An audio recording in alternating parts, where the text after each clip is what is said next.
అండి, welcome to my channel. ఈరోజు మీకు వీడియోలో రవ్వ లడ్డూలు ఎలా చేసుకోవాలో చూపించబోతున్నానండి.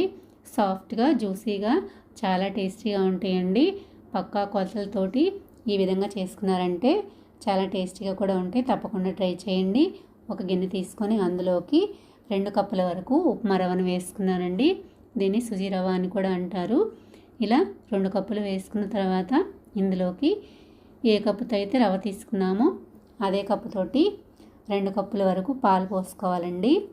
కాచి చల్లార్చిన పాలు పోసుకుంటున్నాను.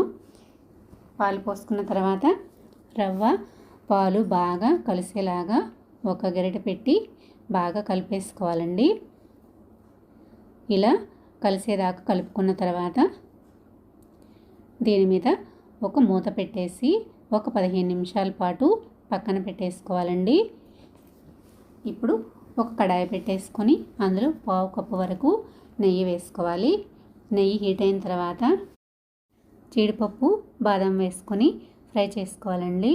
నేను కిస్మిస్లు అయితే దీంతో పాటు వేసుకోవడం లేదు.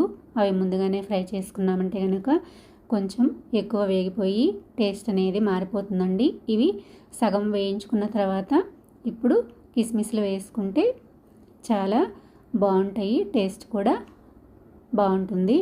ఇలా ఫ్రై చేసుకున్న తర్వాత చూసారు కదా, బాగా ఫ్రై అయిపోయినాయి. ఇప్పుడు వీటిని ఒక గిన్నెలోకి తీసేసి పక్కన పెట్టేసుకున్నానండి. ఇప్పుడు ఇదే కప్పుతోటి పంచదార తీసుకుంటున్నాను. ఏ కప్పుతో అయితే తీసుకున్నామో రవ్వ అదే కప్పుతోటి 1 కప్పు పంచదార తీసుకొని మిక్సీలో వేసేసుకొని మెత్తగా పౌడర్ చేసుకోవాలండి. ఇందులోకి 4 యాలకులు కూడా వేసుకుంటున్నాను. వేసుకున్న తర్వాత ఇలా పౌడర్ చేసి పెట్టేసుకోండి. ఇప్పుడు 15 నిమిషాల తర్వాత చూసారు కదా, రవ్వ పాలని శుభ్రంగా పీల్చేసుకుందండి. ఇలా మెత్తగా వచ్చేసింది. ఇప్పుడు ఈ రవ్వని ఫ్రై చేసుకోవాలండి. ఇందాక మనం డ్రై ఫ్రూట్స్ వేయించుకున్న కడాయి ఉంది కదా, అందులోనే ఈ మిశ్రమాన్ని కూడా వేసేసుకొని ఫ్రై చేసుకోవాలండి. నెయ్యి కూడా ఎక్స్ట్రా వేసుకొని అవసరం లేదు. అదే నెయ్యి సరిపోతుందండి. లో ఫ్లేమ్లో పెట్టేసుకొని ఇలా గరిటెతోటి కలుపుతూ ఫ్రై చేసుకోవాలండి. తొందరగా అడుగంటిపోతుంది. అలా అవ్వకూడదంటే కలుపుతూనే ఉండాలి. ఈ ప్రాసెస్ అంతా మనకి అరగంట టైం పడుతుందండి. ఇలా ఫ్రై చేసుకుంటూ ఉన్నప్పుడు ఇలా ముద్దలాగా అయిపోతుందండి. ఈ ముద్ద ఇంకొంచెం డ్రైగా అయ్యే వరకు, అంటే రవ్వ అంతా ఇలా పొడి పొడిగా వచ్చేలాగా ఫ్రై చేసుకోవాలండి. ఇప్పుడు పొడి పొడిగా వచ్చేసిన తర్వాత ఇందులోకి 1/2 కప్పు వరకు ఎండు కొబ్బరి తురుమును వేసుకుంటున్నాను. ఇలా వేసుకున్న తర్వాత మరో 2 నిమిషాల పాటు ఫ్రై చేసేసుకుంటే సరిపోతుందండి. చూసారు కదా, ఇలా పొడి పొడిగా వచ్చేసింది కదా. ఇప్పుడు స్టవ్ ఆఫ్ చేసేసి ఒక గిన్నెలోకి వేసేసుకోవాలండి.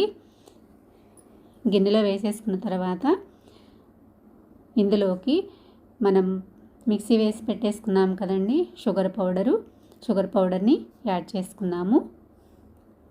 షుగర్ పౌడర్ వేసేసుకున్న తర్వాత వేయించి పెట్టుకున్న డ్రై ఫ్రూట్స్ని కూడా వేసేసుకోవాలండి. ఈ మూడింటిని బాగా కలిసిపోయేలాగా గరిటెతోటి కలుపుకోవాలి.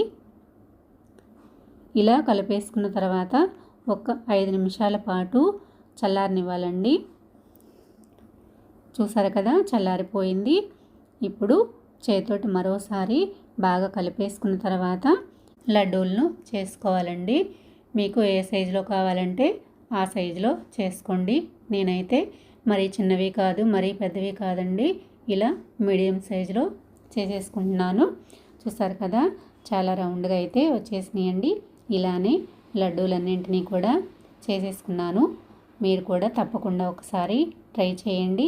చాలా సాఫ్ట్గా, చాలా జ్యూసీగా, చాలా బాగా వస్తాయండి. తప్పకుండా ట్రై చేయండి. నా వీడియో కనుక నచ్చినట్లయితే లైక్ చేయండి, సబ్స్క్రైబ్ చేయండి, షేర్ చేయండి. మరో మంచి వీడియోతో మళ్ళీ కలుద్దాం. Thanks for watching.